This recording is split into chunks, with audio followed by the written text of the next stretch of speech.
Hi guys, I am Randy. And I'm Ellen. We are We Game Together, and this is the top 10 games of 2020. Yeah. Or, as some people call it, 2020 with Baba Wawa. Baba Wawa. And actually, people were saying that at the beginning of 2020. The memes that came out were amazing. There's plenty of the 2020 memes for sure. All right, guys, here we go.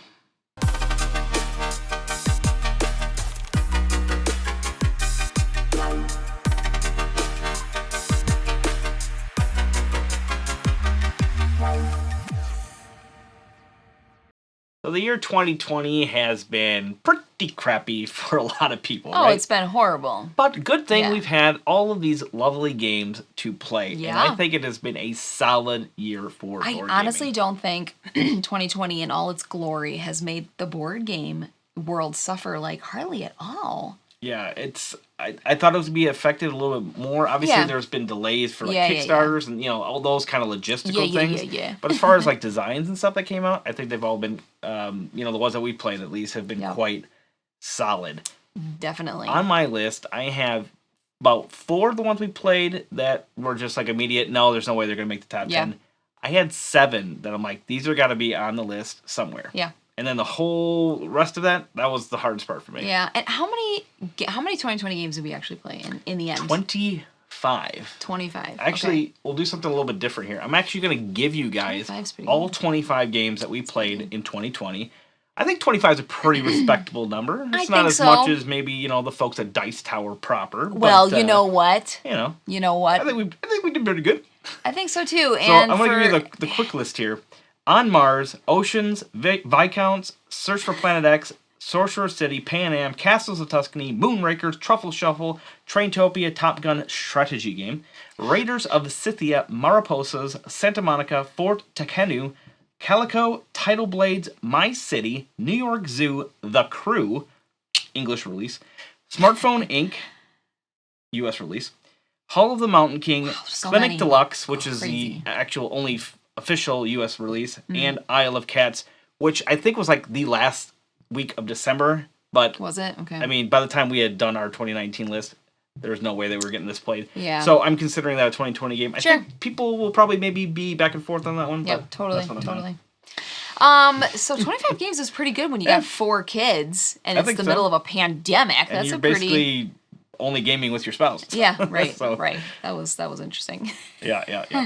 And then I think the top 5 I shuffled around a couple of times as well. Definitely. That top 5 was pretty hard. I was in the kitchen, I had my whole list out, and I yelled across the house. I'm like, I feel really confident in my list. I'm done, because we went to separate rooms to like make these lists come together. And then like 2 minutes later, I'm sitting there eating cereal, and I'm like, no. Where's my list? I gotta switch some stuff around. A couple of times as I'm like clicking stuff around, I'm like, no, this is hard. This is not right. Can't do this. So there wasn't like any like super standouts for me, but all of them were very close. I will say, relative to each other. My number 1 didn't even think twice about it. Oh, really? I didn't have one of those this year. It came to me in a vision, and I was like, yup, that's the one. Did not have one of those this year. Oh, that stinks. All right, guys. So you know the 25 games that we've played. Which ones made our top 10? Maybe you can decide, or maybe you can guess, I should say, along with it. And here we go with a number 10.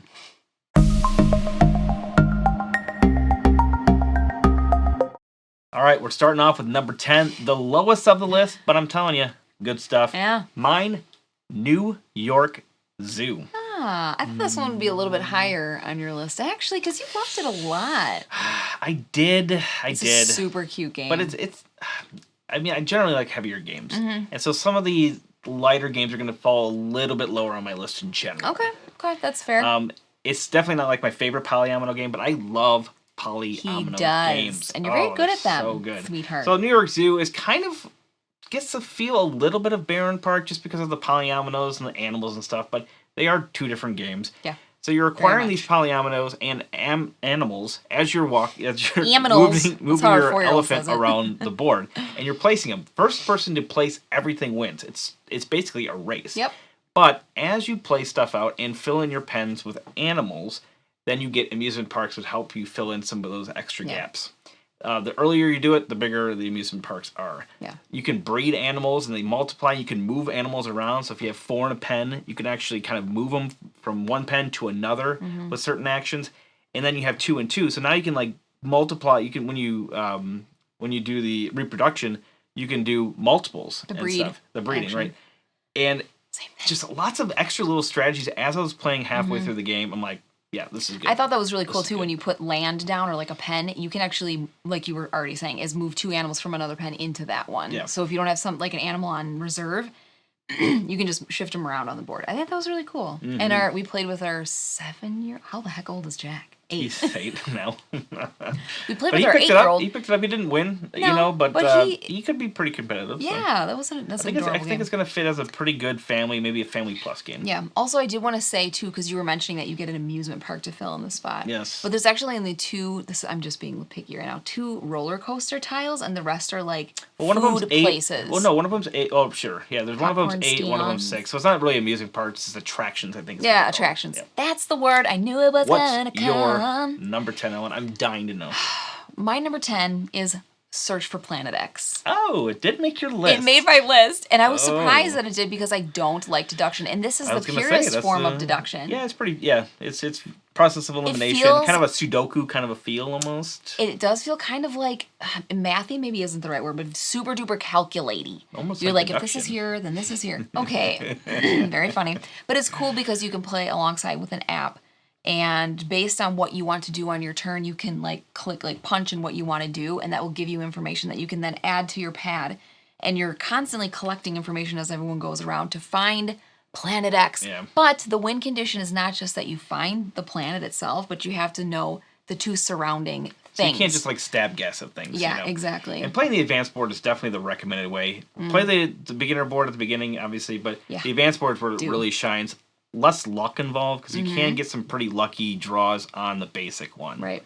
There is some luck in general with what you pick, but much more mitigated in the advanced game. Yeah, it's just a fantastic game.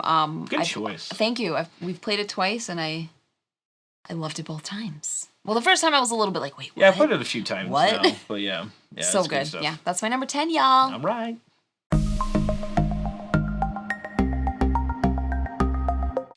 Onward and upward to number 9. It is Santa Monica. Oh, I love that one. Yeah, I have a feeling it's going to be pretty high on your list. I love that one. Spoiler alert, I think it's going to be pretty high. I don't know your whole list, but I know it's on there, and I just don't know where. Maybe it's on there, maybe it's not. You'll never know. This one is super fun, and one of the the biggest reasons it's on the top 10 list. Why? It's not like...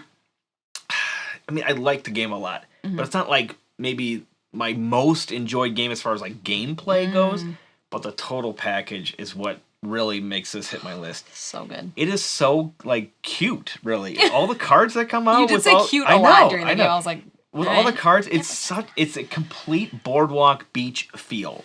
Man. In the U.S., pretty much every oceanside resort area is fairly similar.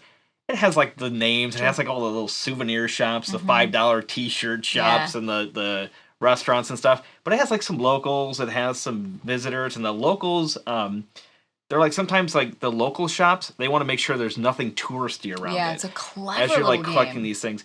So you're collecting. You're basically making a beachfront and a boardwalk, and there's different ways of scoring based off the cards.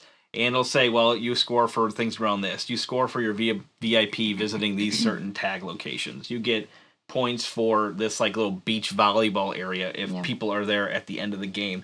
So it's just so clever, and it's so silky smooth. It plays really well. It definitely is. I thought it was super cute. Plus the little meeples with their little cameras. The tourists have a camera on them. I was like, this is so cute. Every card that came out, we spent a solid 30 to 40 seconds just looking at all the art and taking it in. It's just a clever and adorable game. It's super cute. There's a ton of ways to score in that too. It's not super heavy, but there's a lot to it, and maximizing things takes a little bit of work. Absolutely. All right, my number 9 is, I forgot what it was called, New York Zoo.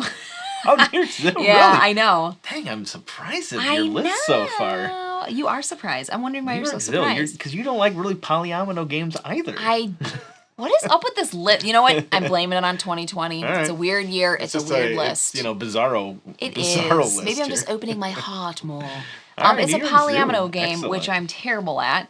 But this one is so unintimidating. It's so basic. It's so straightforward. The facts, like we were saying before, you can, once placing a pen, move animals from there to there. Yeah. That helps you to pump out tiles faster, so you can fill up your board really quick.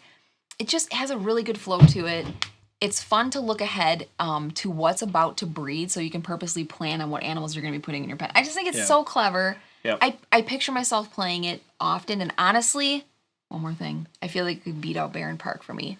Oh, yeah, I think sure. it beats out Barren Park. Yeah. I haven't played it with the expansion, the Barren Park expansion, but the other thing is like you're doing stuff on your turn on other people's turns a lot because when that reproduction phase comes on, then everybody can do that action. So as people are kind of going along, and those things happen a lot. There's what, five animals, and they're like all over the board as you're kind of going around in this little round circle. So you're always kind of having to be somewhat into the game of that's going. So, oh yeah, I got to breed two. Yep. Yeah. So and it's love it. One last thing because I like this game. I know. I was gonna say something too, and I'm like, I gotta keep this short. The polyominoes are like pretty polyomino-y. They're not just like regular Tetris pieces that are kind of like, oh, these just always fit. They have like a lot more shapes, and I appreciate that in a polyomino game. It takes a little bit more spatial awareness to kind of fit stuff perfectly. Spatial awareness, that's so cute. That's a good game.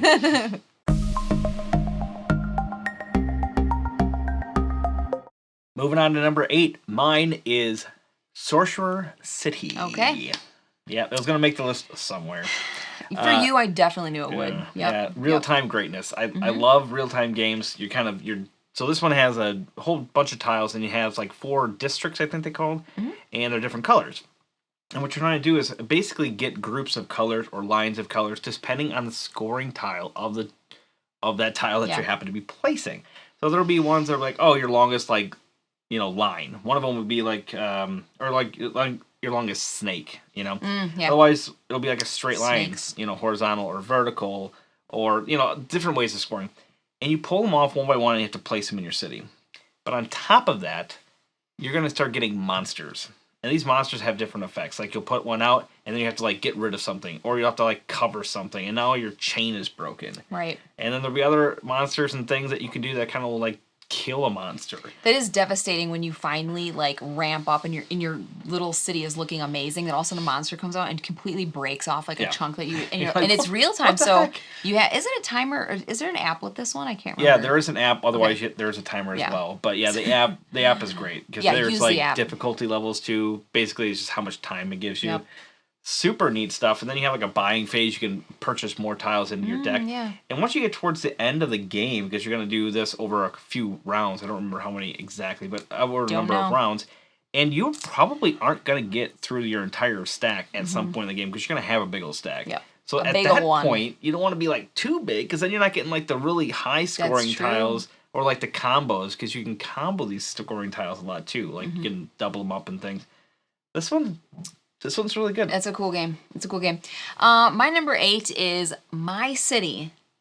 Oh. I am shocking the world right now. 2 polyomino games. It's insane. And you know what? This is the crazy part. I don't like polyomino. Well, I'm terrible. I don't not like it. I like it. It feels puzzle and relaxing, but I'm terrible at it. And then also, My City is a legacy game. Yeah. I don't do legacy games, all right? When I sit down and play a game, I want it to be done when it's done. But because I don't like that hanging over your head of like, you're not done yet. You got to play 20 more times. Yeah. It's like, oh my gosh. But it is so fast. You can pump a game out. Yeah, that's cool. In like, I swear, 15, 20 minutes. Yeah, I think the box like is 30 minutes. And everybody's placing at the same time. So like, there is a little bit probably of time just because there's more people at the table thinking and whatnot. Sure. But it generally is going to take about the same amount of time, whatever your player count is. I appreciate that in games. You flip a card, it tells you what piece to pick up, put it in your city, and you're trying to like, avoid the trees. You don't want to cover trees, you'll get points for those, and you want to cover boulders, so you'll be looking for those, and then you get points per colors touching. It's just, it's so fast. It's 24 episodes over 8 chapters. They recommend playing like 1 chapter per sitting, so basically 3 games. Which is what, 90, they say roughly 90 minutes. I think you could probably get it done in 75 minutes. And they progress as you go along. It's a little bit of a slow burn early on. It's kind of somewhat repetitive for the first number. But then, I don't want to spoil anything, obviously, but you get stuff, changes the rules, some things might get added. Oh, but Obviously, it's a legacy game, so you're assuming that something's going to get added. Right. This is a solid one. It's just fun. It's fun. I was surprised that it was on my list too, but there you have it, folks. Alrighty.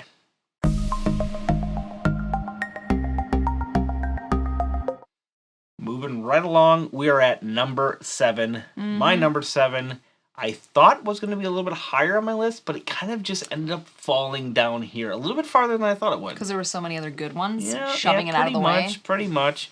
This is On Mars. Okay, I actually have not played this one. Yeah, so anything you're going to say This is a pretty heavy game. Count me out. And so that would generally go up to my list. That's true. Pretty quickly already. But I didn't love it as much as I thought I was. So maybe that's kind of why it's not quite as high on my list. Okay. I really, really like the game. Don't get me wrong. That's why it's number 7. This is fantastic. A lot of, you're building on Mars. You have your little section and you're kind of building together and you're putting out your rover and putting out these little hexes. And then you have to make these missions, not missions, but you're traveling back and forth. Okay. And depending on where you are, whether you're on the left side of the board or the right side of the board, you have different actions that are available to you. And it's just really clever how it's done. It's pretty thematic. Okay. I'm really quite a fan of this. I actually heard it was very heavy. Is it it's a slow burn? I guess it's just little increments. It's a really per turn? heavy learn for sure. Okay. The game itself, once you've played it kind of all the way through, it's definitely heavy. There's no question about it. Okay. But I didn't find it really hard to understand or really hard to play or to get really good at it. Seeing it set up at a convention and the board looked really it's sprawling. It's massive. A sprawling game. I was just I'm gonna go. Looks play really nice. Components are really nice. You have your own little player boards. You can do some upgrading and stuff. All the great things of a good Euro game in this one. I even like the theme with the On Mars thing. Cool. Not quite as high as I thought it was going to be towards the beginning of the year, but it's surprise. solidly. And I feel like you might be surprised at my number 7. And what is that? Well, great segue. Well, it's actually smartphone. Oh, yeah. Hey, I am literally so surprised at your list so far. I know. I'm genuinely. This is not just for camera. I am genuinely surprised. I can tell as you are. I can sense the fluctuations in your voice. Well, you know me pretty well. I do. Okay. When we opened it, it looks like you are opening a new phone from Verizon or something. And it looks like, here's your how to use. Yeah. It just looked of, to me, that looked boring. I'm I'm not tech savvy. I'm not to him, he was this is amazing. It looks like I'm reading, information on a phone. Yeah, that was cool. The gameplay itself is just so satisfying. You have all these different regions that you can go to, and you need to get, I'm having a hard time figuring out how to say this. Okay. You get your little people out there, and where you go, you can then put your buildings and things. Yes, your buildings, and you can get services in those different regions. regions. As well, also that kind of can that go he around. Floats around and does stuff too. But so you're trying to get into these regions, right? I can't and then say words. You can only sell a certain amount of phones. Thank you. But whoever sells a phone for cheaper, because you can kind of price your phones, they get to sell first. Yes. Because people are obviously they're going to buy the cheaper phone if it has all the same features that they want. But you can kind of specialize as you upgrade things and then really kind of fill in those extra slots. So it's a balance of selling a bunch of phones for cheap or, not quite as many phones for a little bit more money. Yeah. It's a great balance. These little, you're configuring. See? This is a hard game, man. These tiles so that you have to overlap things, and whatever's showing is essentially what you get for the round. And that's cool because they look like little tablets. They look like little. Yeah, they're like a little phone tablet. So every round, it's you get a screen and you're choosing what you're gonna do. And pretty good choice. Wink, Thank wink, you. wink, Thank wink. you. Thank you.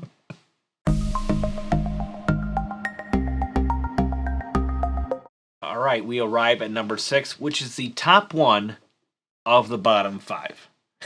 Yeah, that's a really good point. Yeah, that's right. Mine is Tekhenu, Obelisk of the Sun. 6? Yeah.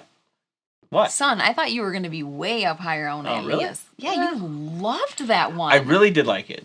I really did like it. Are you sure this is what you want to do? Are you sure? Okay, we're getting into the territory here where I shuffle things around quite a few times. Okay. So right. Tell the people why you loved it. Ask me tomorrow. It could be maybe it's number 1 tomorrow. I don't know. We could change your minds in 5 minutes. It fell into number 6 at least for now. Okay. This is this is great. This is kind of on the same bloodline as Teotihuacan, but they are definitely completely different games. Absolutely. This one doesn't make me cry. I like this one a lot because you see all the dice out, but there are 3 levels for these dice. There are the I think they're blessed, tainted. I can't remember what the white ones are offhand. Pure. That's right. Pure, tainted, and forbidden. Yeah. And so anything that's in that forbidden line, you can't grab. But the obelisk like casts this shadow thing. That's how the main mechanic works. Cool. So it's a grid of 6. There's 2 lights, 2 shaded, and 2 dark. Yeah. And depending on where the dice are on the obelisk, because that obelisk can turn, the dice fall into a certain ring around the obelisk. So this turn, it might be, a bless or a pure dice. Next one, it might be, a shaded dice or something, or the tainted dice. And so you're kind of somewhat planning ahead to go, I really want to have that dice because I know that next turn is going to be available. And as you're taking these dice, the tainted and the pure dice, you have to put this on the scale. And you kind of have to take the same pip value dice of these scales. Every 2 turns, obelisk moves. Every 4 turns, then you kind of evaluate this thing. If you have too much going to the tainted side, which are generally are more tainted dice, then you're going to start getting negative points if you start taking too many of those. There's 6 main actions on here. There's lots of things that are kind of working together. Yeah. You can get you can upgrade stuff. You can do upgrade production. This is pretty heavy. I think it's a heavy game for sure. So many great things in this. Really good. So many of my favorite kind of mechanics in a Euro game. This one's at 6, but man, I don't know. It's just one of those things. It could easily be higher. I'm surprised at you. All right. My number 6 is Viscounts of the West Kingdom, which is the 3rd one in that trilogy. Is that correct? Yes. And I'm sorry, I can't remember. Did we play with the expansion? There's no expansion for Viscounts. There's no. Okay, I was sorry. It literally. Yeah, it came up so recently. we didn't play with the expansion then. I couldn't remember. I think we have expansions for a lot of them. Because we have Raiders of the North Sea and then all of those too. I couldn't remember. Because that's the other expansion. It's really clever. It's thinky. You're moving around this castle on this map trying to collect ink so that you can get them in for scrolls. Yep. Scrolls get you points. It's very point salady, I feel. Yeah, you can kind of shift gears of what your strategy is mid-game, and I don't think get hurt too much. You don't want it. Actually, it's really cool. There's a little castle in the middle, which is such a cute, unique little mechanic how you put your meeples up on it. And once you get 3 of your color on there, you can actually bump one up then. You kind of bump, pop each other up on the castle. And it's like a rondel. You can only go in one direction, but there's an inner and an outer track that you can kind of weave around. Traveling and the inner stuff, there's 2 different main actions you can do on the inner ring, and there's 2 different main actions you can do on the outer ring. So depending on where you go, you're kind of adjacent to these things, and you can turn certain things in to do certain actions. Lots of goodness. It's hard really to cram good. all the different rules basically in this small of a thing. So I encourage you to check out Viscounts. Do. This one is really good. It's not on my list yet.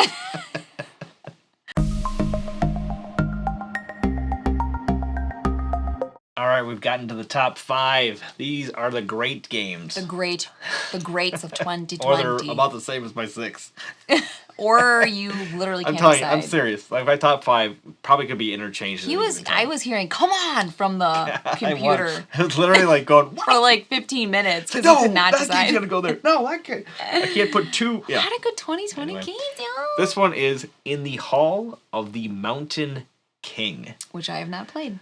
So I can't tell you if that's a stupid choice or not. I haven't played it for a while because we don't own it, but I'm pretty sure I'm just going to have to buy it. Yeah, I played it before. I played a prototype, not an early prototype, pretty late prototype, and I played it a time or 2 after that as well.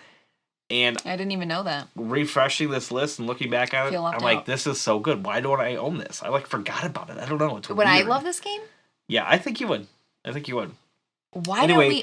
It's got some polyominoes to it, which is great. Oh my gosh, this is the year of the polyominoes. But this is so you have this big map, and everybody's kind of building into this thing, and you're trying to get somewhat to the center, because you're trying to put pedestals out as you're digging through. Well, as you're digging through these tunnels, that's what your polyominoes are. And they have to obviously kind of connect to each other as you're going through. As you're going along, you can pick up resources as you dig through certain sections. You'll get harder rubble, which is harder to break through, so you need these hammers. And if you connect to workshops, and they have ways of like turning one resource into another resource. Lots of good things there. But one of the best things about this is this cascading resource production thing.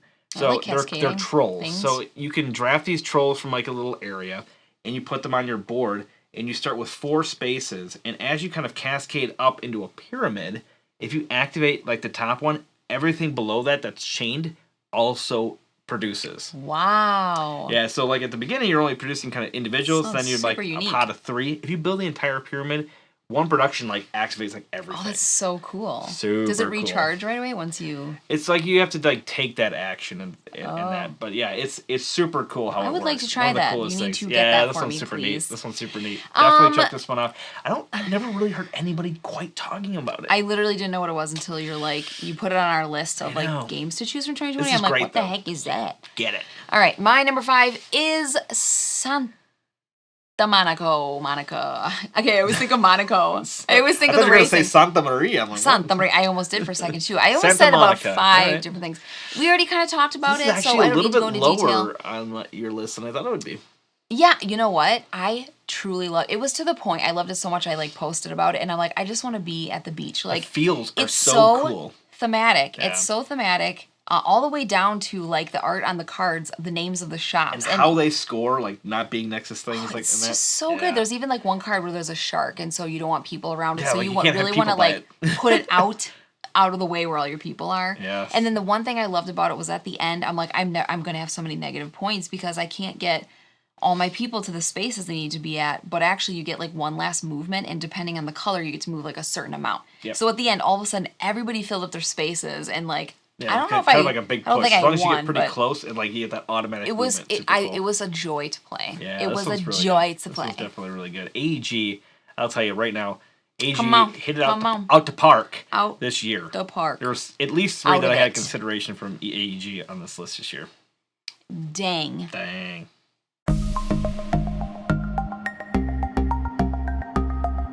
All right, guys, number 4, and this is not a coincidence. My number 4 is Fort. I love that one. I just thought of that. So like said, I'm like, wait, Fort. You did seem very like surprised at yourself there. I was really surprised by this one. This one's so good. It's not like super meaty, but like the mechanics. But for in what it is, the mechanics in it was kind of way more game than I thought was going to be in there. Yes. Part of the reason why it just surprised me so much.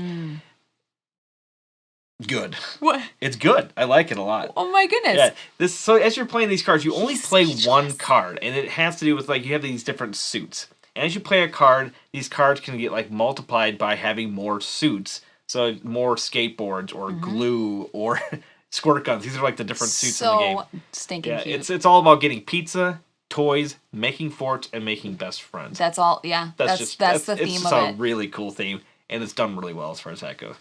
So you play only one card on your turn of 5 cards in your hand, but you can put like these support cards under it if it has a use, multiplier. like, the tags or whatever. Right, if it has a multiplier on the card to basically add tags to that card. So you can have a certain amount of things in your stuff. You have like a backpack, and then you have to raise your fort level. All really cool stuff. What's really neat though is after you play whatever cards, it's so clever. you discard those cards, and anything left in your hand that's not your best friend, you put out in front of you into the yard, and now that is a card that somebody else can take from you on their turn. So good. And you say, you can "Oh, recruit jeez, people." what? You're taking my Gee card." whiz, man. Sometimes you're like playing a card that you can't quite play yet, just so you can keep it because you really need to keep it in your That's so deck. clever. I actually don't know another game that does that. That's Can I just cool. tell you guys really quick? My number 4 is also Fort. Is it really? It is. Oh, excellent. It's so cute. Okay, when I played this game, it brought me back to being a kid. I'm like, man, I just want pizza and my best friends, and I want to build forts. It makes you like think about that, and it's so well done, and it's the beautiful production. I love the cards. The art, like, it's so weird. It's another 2020 surprise. It doesn't look like my typical art that I love. Yeah. But it's just so cute. And then the boards are like inlaid, and you get these tiny little wood. Boards are super nice. They're double layered and they're super thick, and they haven't warped like at all. No, and then you get these little like pegs in there that's marking how many toys or pizza you have to be able to like do stuff. Little hexagonal and things. there's little These pictures. tiny pictures of this Tiny pizza. picture. and like a tiny picture of a skateboard and a little glue. Yeah, theme-wise, this game's great. Can and you then just go check it out, please? Mechanic where you're like kind of taking cards from me, and thematically they said, well, if you didn't play with your friends, then maybe they'll go somewhere else and play. That's like the theme of that. I thought it was It's so cute. true. I love it. Except for your best friend will never leave you. That's why they stay in your deck. Yeah, that's cool. That's cool. So cute. This one's good. Oh, you can even have like permanent stuff on the side, so it like works every turn. Oh, it's good. We love it.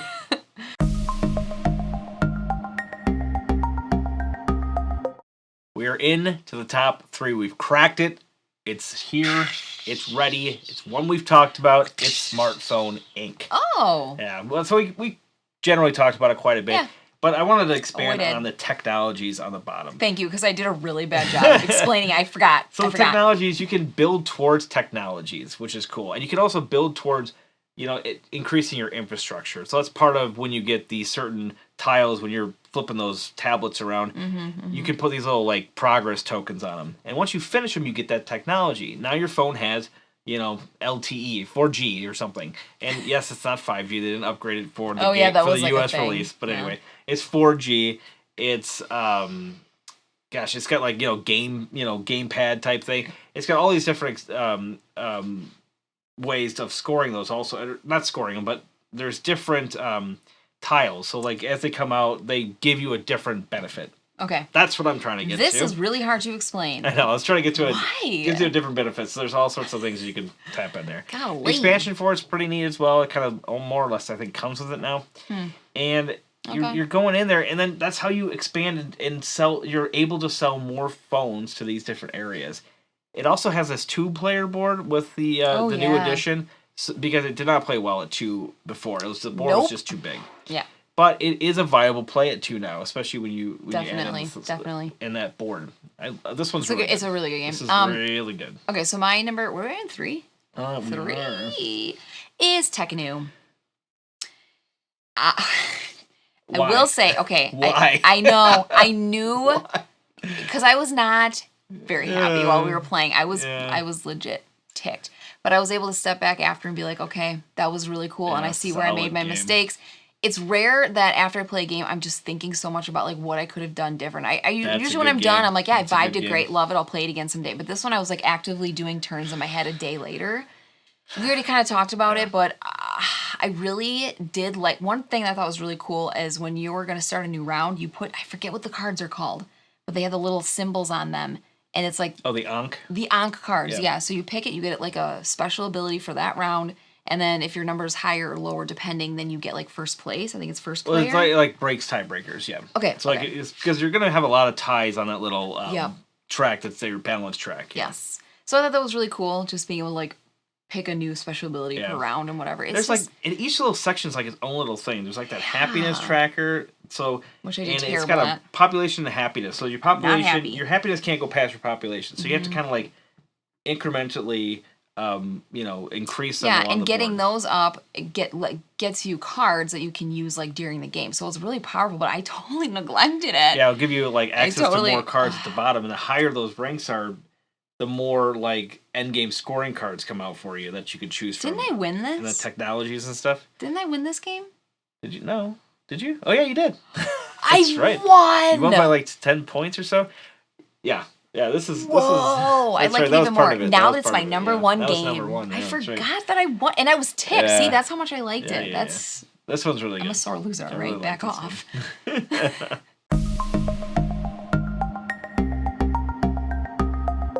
All right, guys. Moving on to number 2. This one's also been said before. It is the Search for Planet X. Oh, you love this one. I just love deduction games so He does. much. You're so and to have a deduction game that you enjoy as well, yes. We are a happy couple this year. It's really good. I just love that it's like kind of straight, pure deduction. I kind of mentioned it feels a little bit like Sudoku because it's a lot of like cancellation. Now, obviously, Sudoku is basically deduction, and that's kind of how the mechanic works. I understand. But it just gives me that feeling of like, okay, well, if this is here, then this can't be here by process of elimination and that. And as you're kind of moving these things around, and then you get like these special scoring rules, which you touched on before. You'll put it into the phone, and it'll give you some kind of special thing for that game. It'll say, well, comets are within X number of spaces of asteroids. It'll have like these various like rules per game that are different. It also has like the base set of rules, so it's always like there's a certain amount of these, there's a certain amount of these things, and so that's cool. But then there's like a conference that happens at one point, and everybody gets the same information. Really, really solid deduction game. Very solid. I am so glad it came out. I love deduction games. It's one that you play. Yep. It makes me even happier. Oh, you know what? That's sweet. I think he has a crush I on like me. playing games with you, I think girl. the guy likes me. All right, my number 2 is, and I Were you don't double think this. checking? I Was that was. what Oh that my gosh! I was like, I have no idea.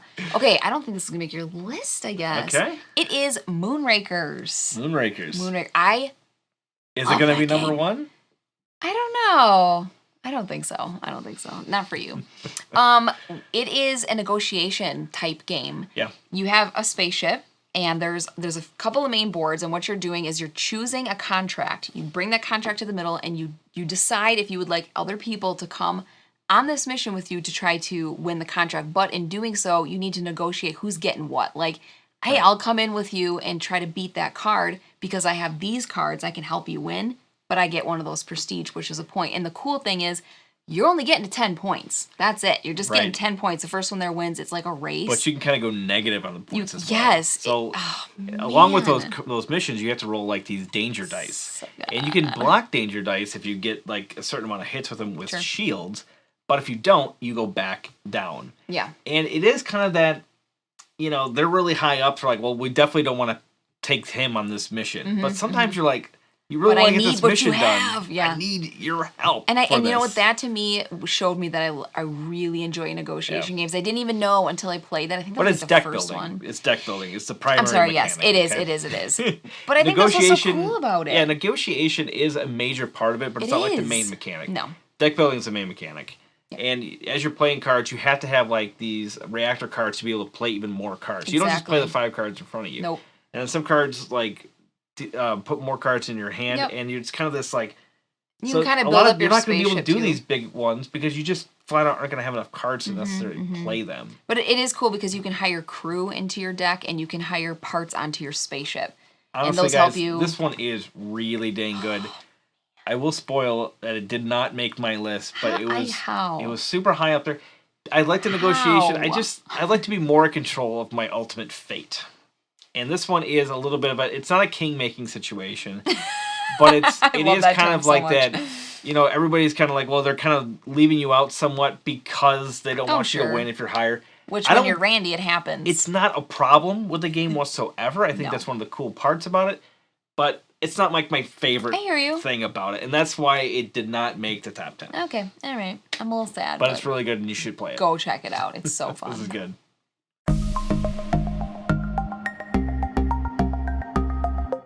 Thank you guys for sticking around until we get to our number 1. Or if you skipped, you might not have cared at all. If you skipped 2 through 10 or 3 through 10 or whatever, that's okay too. It's fine. That's okay too. Sometimes you just want to know what the best is.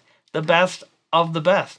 Well, I'm going to tell you what my best of the best is. My number 1, Ellen mentioned it before, it is Viscounts of the West Kingdom. I should have known.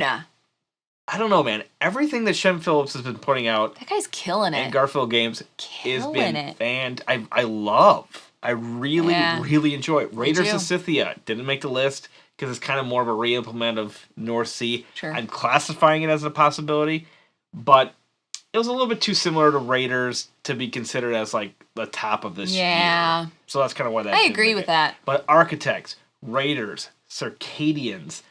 Oh, Circadian's First Light. So many good things. But I'm talking about Viscounts, which we talked about in pretty good depth before, so I won't go too much into it.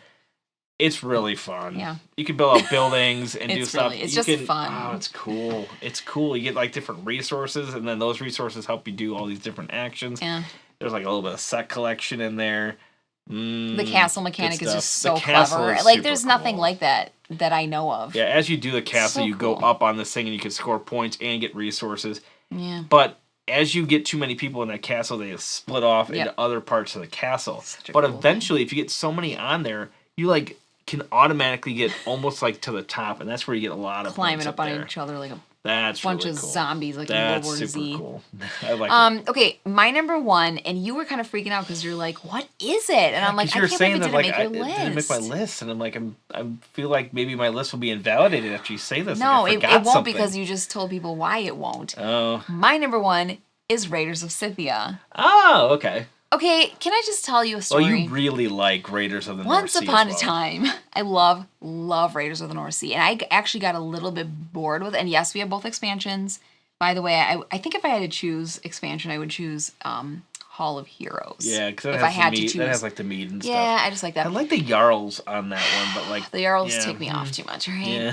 Anyway, I kind of OD'd on the game because I played the app over and over and over for like 2 solid weeks. Like I would not Which stop. doesn't have the expansions. Which does not have the expansion. And I just kind of, but then all of a sudden here comes Scythia and we played it and it was so yummy. And right away I wanted to just like play it again. Because it takes all of the best parts of Raiders with its expansions, not all of them, but with aspects, and clumps it into one game. And I know there's a crowd of people out there who are annoyed because they're like, I dropped all this coin on, Raiders and the stuff. I get that. I respect that. All right? I respect that. But it's just so darn good, so I don't care. But with that, though, you have, I think, the ultimately better experience with all three. But Scythia is very, like, it feels streamlined compared to those. And it seems to ramp up a little bit quicker as well, you which can is go nice. raiding, like, almost immediately, which is so which is fun. cool. I mean, because then I you do just like get deeper into the map A lot sooner. of the little aspects that happen, you could almost house rule some of these. Yeah. You get the wounds in Scythia like you do in one of So the expansions cool. in the Jarl expansion, which I cannot remember the name of that one. But you get the wounds, but now there's like a space that you can kind of get Fields of Fame. Now you can get rid of wounds by going to a certain space. It's just really when you cool. raid, if you get the lowest score of some of these areas that you raided, you actually get additional wounds. So if you don't get to the first threshold of say 12 strength, then you default to the 2 strength, and then you have like extra wounds. It also comes with like eagles and horses too that you can that's cool. put That's cool, on the top of a card or put underneath the card, and then use that horse or eagle ability depending on what crew member you put. Yeah, it's so good. That's one of the best parts of it. Plus the it's so asymmetric good. like heroes that you get, like your captains or whatever they're called, on the left hand side, and then you could do like that hero ability. Yeah. I hope that they do like a little like mini kind of half expansion for Raiders, so they wouldn't mind getting that for Raiders, kind of with that whole package together. Yeah, maybe they'll do it. Maybe they won't. And you know what I like? I like Raiders of Scythia art too. I like them both, but Scythia, there's a lot of people like, I don't really like the art. I like the board of Raiders beautiful. better, but I definitely like the cards of Scythia. That artwork on those cards is super neat. Super neat stuff. All right, guys, thank you for joining us for our top 10 of 2020. We are so happy that you that you watched this video. Yeah, thanks. And hopefully you found out maybe some useful. new games that you haven't played, or you haven't bought a lot of games in 2020, and maybe these are some good ones to check out for you. I don't know. And how did you do? Did you guess any of our top 10? Did you know that some of them were going to be in there for certain reasons? Are you wondering why Castles of Tuscany didn't make Ellen's list? I didn't think it was going to make your list as far as that goes. It just didn't, no. But I love you, Feld, but And before we let you go, I'm going to mention just 2 honorable mentions. I had... Okay. That is a terrible color. It's white on yellow, and it looks... I can't even read it. Honorable mention, I had 11 with Calico, and 12 was Moonrakers. Okay, so Moonrakers was in there. That game brings me such delight. Little pitter-patter in my heart when I play it. Going from there, I did go out to my 15, so I had Clinic Deluxe, which is a U.S. release. Mariposas was 14, and then 15 was The Crew. Okay. I did like The Crew, because I really like Trick Traking, but... Yep, interesting. And now I gotta get my crappy list here. My honorable mentions are Mariposas. Oh. It's really fun. Yeah, I like that one. Cute. Just didn't quite have that extra little oomph to make it in the top 10. Just didn't have it. Yeah. Also Clinic. I like Clinic. That surprised me. And then Traintopia. Yeah.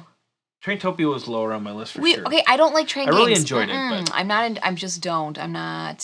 I'm so disinterested in train themes that that overrides and I end up not liking the game. I like the tiling and kind of simplicity with a little bit of depth. Yeah. But just not quite... I hear you. ...quite game enough for me on that top 10. Anyway, guys, thank you for joining us, and hopefully you're enjoying the The Winter The Spectacular. Winter Spectacular. And we will catch you on the next one. Bye-bye.